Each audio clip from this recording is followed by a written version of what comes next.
येथे उपकारासाठी आले घरच्या वैकुंठ संतांना हे जन बुडाचा कार्यक्रम चालू होणार आहे. कुणी दर्शनाला जायचं नाही आता. भागापासून दर्शन घ्या.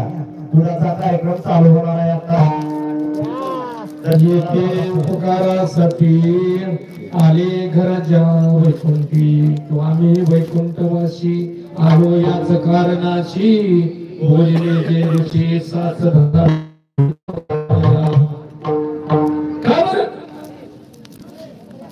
तुम्ही आम्ही संसाराला इतकं चिटकून बसलो बायको शिवाय नवऱ्याशिवाय पोराशिवाय आपल्याला काही दिसतच नाही मला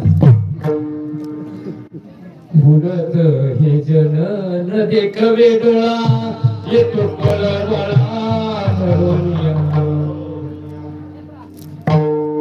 त्यांना भावत नाही तुमचं आमचं दुःख आणि म्हणून ह्या मायबाप संघामध्ये येत असतात.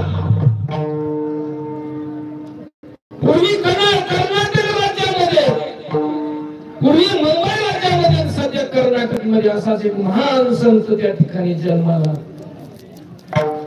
ज्यांनी जगाच्या त्या ठिकाणी जगाच्या उद्धाराची जबाबदारी घेतली. अकोळ नावाचं गाव आहे आणि या गावामध्ये मयप्पा आणि त्यांची साध्वी पत्नी त्या ठिकाणी कोण सुंदराबाई.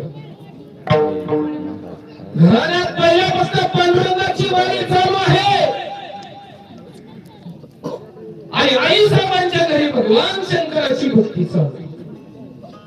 लहानपणापासून त्या ठिकाणी भगवानचे भजन करावं, भगवान शिवाची पूजा करावी, प्रार्थना करावी. नमः शिवाय ओम नमः शिवाय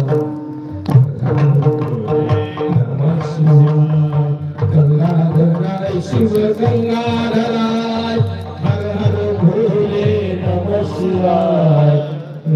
शिवाय ओम.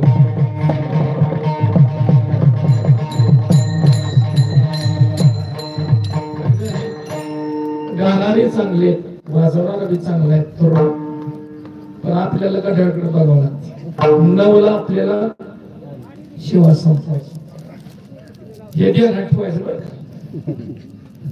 म्हणून आज जास्त हा बघाव बोलणार नाही बरं का मला.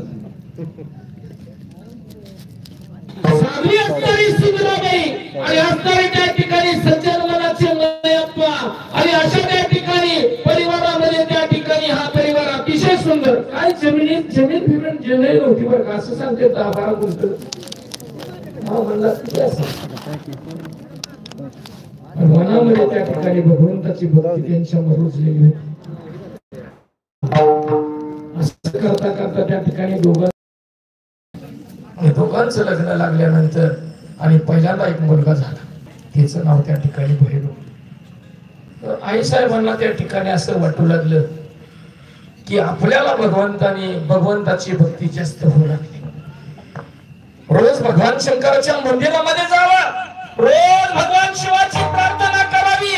देवा मला असा एक मुलगा दे जो जगामध्ये त्या ठिकाणी श्रेष्ठ होईल, सारं जग त्याच्या पायावर पडेल असा एक वारकरी मुलगा त्या माझ्या पोटी जन्माला येणार. शंकराच्या मंदिरात झालं की त्या ठिकाणी रोज त्या ठिकाणी म्हणावं ए भोळ्या शंकरा ए भोळ्या शंकरा आवड तुला बेलाची बेलाच्या पानाची ए भोळ्या शंकरा